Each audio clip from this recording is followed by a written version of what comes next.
Tonight, the breaking news on this Monday night, this major storm, hundreds of accidents, snow, ice, and freezing rain sweeping in.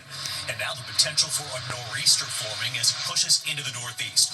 Dangerous driving, the accidents on the highways, record snowfall in multiple states. More than 75 million Americans under alerts right now. Ginger Z standing by with the forecast. Also tonight, Defense Secretary Pete Hegseth under growing scrutiny for authorizing 2 strikes on an alleged drug boat. The first strike taking out the boat tonight. Questions about the second strike, reportedly targeting 2 survivors. The Washington Post reporting Hegseth ordered his team to kill everybody on board the boat. Lawmakers on both sides of the aisle now asking serious questions tonight, and what President Trump is now saying about that second strike. Tonight, President Trump's MRI, the White House now revealing what the MRI examined, after the president said he had no idea what it was for. Tonight in New York City, a high-stakes hearing for CEO murder suspect Luigi Mangione. Smiling in court, now his defense team on what evidence they're now asking be thrown out. The deadly National Guard ambush near the White House. Tonight, news on the surviving Guard member, what he did in that hospital room, and what we're now learning about the suspect. Overseas tonight, U.S. Envoy Steve Witkoff on his way to meet with Vladimir Putin in Moscow. The key question that remains, the urgent search for a missing high school football coach in the middle of an undefeated season. The U.S. Marshals now involved, warning the coach could be armed. The images tonight, the 500-pound surprise under the house. Tonight, what Simon Cowell is now saying about his insults on those early days of American Idol. And it's that time of year, our Made in America Christmas is back, 14 years and counting. Your ideas coming in, and we start tonight with one that's growing nearly as fast as our Made in America Christmas. From ABC News World Headquarters in New York, this is World News Tonight with David Muir. Good evening, and it's great to have you with us. I hope you had a great Thanksgiving. We do begin tonight with this cross-country storm across the heartland, the Midwest, and now pushing into the Northeast. In fact, a possible nor'easter could form from this. Tonight, more than 75 million Americans under winter alerts at this hour. Snow, ice, and freezing rain. Moving from Kansas to New York to Maine, the system could drop up to a foot of snow in parts of upstate New York and New England. Traffic inching its way through heavy snow on I-370. This is in Bridgeton, Missouri, near St. Louis. Ice and freezing rain causing hundreds of accidents across Oklahoma. It was slow moving through heavy snow near Syracuse, New York. These are images from Marcellus, New York over the weekend. Tonight, the storm causing thousands of flight delays across the U.S., Chicago and Denver among the hardest hit. Ginger Z tonight with the forecast as it now hits the Northeast and the potential for a nor'easter now. And Gio Benitez leading us off with the images coming in already. Tonight, a powerful new cross-country storm slamming tens of millions from the Midwest to the Northeast with heavy snow and ice, causing widespread travel disruptions. At least 22 states under alert. It'll be a little dicey out there, but we'll be treating the roads throughout the storm. In Oklahoma, freezing rain and ice causing commuter chaos this morning. More than 300 crashes reported, at least 2 people killed. There were 3 wrecks that I saw, one with a car upside down, and it was a nightmare. In Des Moines, Iowa over the weekend, this Delta flight from Detroit sliding off the end of the runway moments after landing. Fortunately, no injuries were reported. Chicago getting more snow tonight after the snowiest November day on record. 8.4 inches falling on Saturday. Of the nearly 3,500 flights canceled nationwide since Saturday, more than 1,000 were at Chicago's airports. Our flight was supposed to leave at 2:20 and it just kept getting delayed. We knew like on Friday, I was like, oh, this might be like pretty bad, but I didn't know it was going to be that bad. And David, major airports in the Northeast are bracing for possible delays as this potential nor'easter is set to hit within the next 24 hours. It is December 1st. Gio Benitez leading us off tonight. Gio, thank you. Let's get right to Chief Meteorologist Ginger Z back with us after the holiday. Hope it was a good one. Good to see you again, Ginger. Same to you, David. And here, as so many people are back home, I know my kids are 2 of those that are hoping for a snow day tomorrow. So let's talk about if that's possible. Winter weather advisories are out, and you can see where they are from St. Louis to Indianapolis, Cincinnati over to Harrisburg, Pennsylvania. But that winter storm warning, that pink color from Hunter, New York up to Bangor, Maine, that's where the heaviest snow will end up falling. So those kids, they definitely have the shot at doing it. Let's time it all out because that's the important part if people are getting around to work or commuting tomorrow morning. You see the heavier rain right now. That's in parts of northern Mississippi, Alabama, but the snow's flying in Chicago. What will happen is these two will kind of merge together, and you're going to end up with Pittsburgh being really tough to get around tomorrow morning. It'll start up in Scranton or New York, even as a mix, and then go over to rain, especially at the coast. Up to Boston, too, tomorrow afternoon, heavy rain at times, and that's when it becomes more of a nor'easter. That heavy snow, 6 to 12 inches, goes from, say, the highlands of Maine back to the Poconos, David. Ginger Z with us here on a Monday night. Ginger, we appreciate it. Tonight, the White House defending Secretary Pete Hegseth, who was under growing scrutiny after authorizing 2 strikes on an alleged drug boat. The first strike taking out the boat. Tonight, questions about the second strike, reportedly targeting 2 survivors. The Washington Post reporting Hegseth ordered his team to kill everybody on board the boat. Lawmakers from both parties asking serious questions, particularly about that second strike and what President Trump is now saying about the second strike. Here's Martha Raddatz tonight. Tonight, the Pentagon facing accusations of war crimes after a second strike on a boat carrying suspected drug traffickers off the coast of Venezuela. This video from September 2nd shows the first hit on the boat, but tonight, questions are growing about a second missile that was fired. According to the Washington Post, it was targeting 2 survivors who were clinging to the wreckage. Tonight, members of both parties sounding the alarm, saying international law prohibits killing enemy combatants who no longer pose a threat. The Post reporting that at the outset of the operation, Defense Secretary Pete Hegseth had ordered his team to kill everybody on board the boat. Hegseth has called the Washington Post report fabricated, saying the military acted in compliance with the law of armed conflict. Overnight, President Trump said he didn't know anything about the second strike, adding he wouldn't have wanted it. We'll look into it, but no, I wouldn't have wanted that, not a second strike. The first strike was very lethal, it was mine, and if there were 2 people around, but Pete said that didn't happen. But today, White House Press Secretary Caroline Leavitt confirmed there was more than 1 strike on the boat. She didn't confirm or deny that survivors were targeted. Leavitt saying the strikes were authorized by Hegseth and carried out by the mission's commander, Navy Admiral Frank Mitch Bradley. On September 2nd, Secretary Hegseth authorized Admiral Bradley to conduct these kinetic strikes. Admiral Bradley worked well within his authority and the law, directing the engagement to ensure the boat was destroyed and the threat to the United States of America was eliminated. ABC's Rachel Scott pressing, asking how did those 2 survivors present a threat to the U.S.? And what imminent threat would 2 survivors pose who were clinging presumably to the wreckage of that boat? Admiral Bradley worked well within his authority and the law. Tonight, Democratic and Republican lawmakers demanding answers. You know, that is against the Geneva Conventions. That's against the laws of war, which we should always be abiding by. We're the United States of America. We have to hold our people to a higher standard. This is really serious. And David, tonight in a rare bipartisan statement, top Republicans and Democrats are vowing to get to the bottom of this and determine the facts. And while the White House defended the September strikes today, by mid-October, when another suspected drug boat was hit, the survivors were rescued and returned to their home countries. David? Martha Raddatz live in Washington. Martha, thank you. We do have news tonight on President Trump's MRI. The White House now revealing what it was for, what it looked at, examined, after President Trump said he had no idea what the MRI was for. Here's Rachel Scott.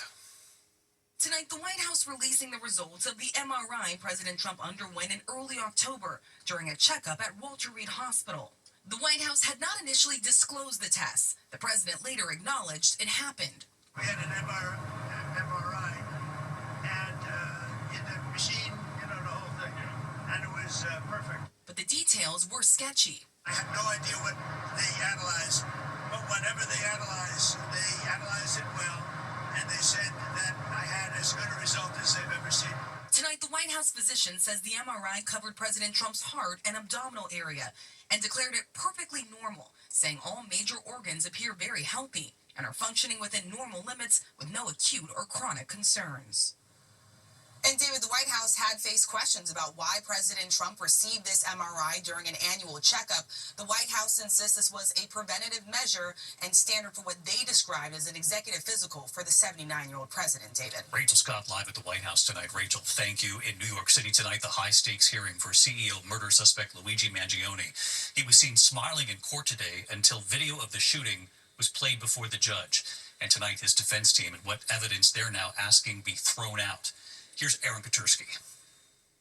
Tonight, nearly a year after the assassination-style killing of United Healthcare CEO Brian Thompson on a New York City street, accused murderer Luigi Mangione back in court trying to get key evidence thrown out. The camera catching Mangione in a gray suit with a smile on his face, but later showing no reaction while watching video of the 50-year-old father crumpling to his death on the sidewalk. The Ivy League grad also saw footage of his arrest at a Pennsylvania McDonald's where the manager called 911 saying customers recognized the bushy eyebrows and thought he looked like the CEO shooter in New York. But defense attorneys say police had no warrant to seize and search Mangione's backpack, arguing the contents cannot now be used against him, including a red notebook in which prosecutors say Mangione revealed a plan and a motive, writing, "I finally feel confident about what I will do. The target is insurance. It checks every box." Police say the backpack also contained the murder weapon, a 3D printed gun and silencer. Today, prosecutors offered a supporting witness, a Pennsylvania correction officer who testified Mangione talked to him about having a pistol and it was 3D printed. Mangione has pleaded not guilty, David, and his attorneys are also trying to omit certain statements he made to police during his arrest. This hearing could go on for days. David? Eric Katursky with us tonight as well. Thanks, Aaron. Tonight, that deadly National Guard ambush near the White House. We have news on the surviving Guard member, what he was able to do in that hospital room, and what we're now learning about the suspect tonight. Here's Pierre Thomas. Tonight, one of the National Guard members attacked in Washington, D.C., showing encouraging signs, giving a thumbs up to a nurse when that nurse asked if he could hear. We were told that he also wiggled his toes. 24-year-old Andrew Wolf, one of the two National Guard members ambushed last week, is still in an area hospital in serious condition.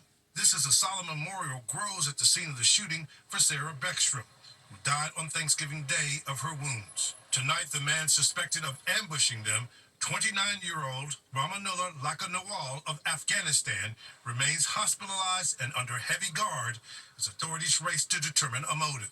A national and international terrorism investigation intensifying as the FBI conducts interviews and pours through documents and communications. Sources telling ABC News the suspect worked with the CIA during the war in Afghanistan and came to the U.S. in 2021 under the Biden administration. He was granted asylum under the Trump administration this past April, but sources tell ABC News he was unemployed and has recently been impacted by the death of one of his Afghan commanders, growing isolated and distant from family and friends. The suspect now faces first-degree murder, but David, authorities have been unable to have his first court appearance because he remains hospitalized under that heavy armed guard. Pierre Thomas in Washington. Pierre, thank you. Overseas tonight, the war in Ukraine, U.S. Envoy Steve Witkoff is scheduled to meet with Vladimir Putin in Moscow tomorrow. Of course, the question, will Putin be willing to make concessions now to accept this U.S. peace plan? The source telling ABC News the Russians are refusing to agree to a ceasefire unless Ukraine cedes territory. When we come back on this busy news night, the $45 fee you could face at the airport and when it starts. Also tonight, the U.S. Marshals now involved in this search for a missing high school football coach disappearing in the middle of that undefeated season. And what his family's now saying. Also, the massive visitor found living under a home. The family had no idea he was there and how long. And our Made in America Christmas is back tonight. We want your ideas, your one thing that'll help create an American job. And you have to see what we found tonight, growing almost as fast as our Made in America Christmas. In a moment. Tonight, U.S. Marshals are now offering a $5,000 reward for a missing Virginia high school football coach. Authorities say Travis Turner wanted on charges involving possession of child pornography and using a computer to solicit a minor. His family says he was last seen walking into the woods with a gun.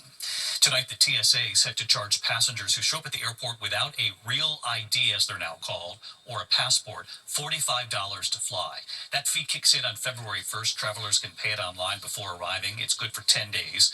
The real ID rule went into effect last May. The TSA tonight saying more than 94% of people are now using real IDs.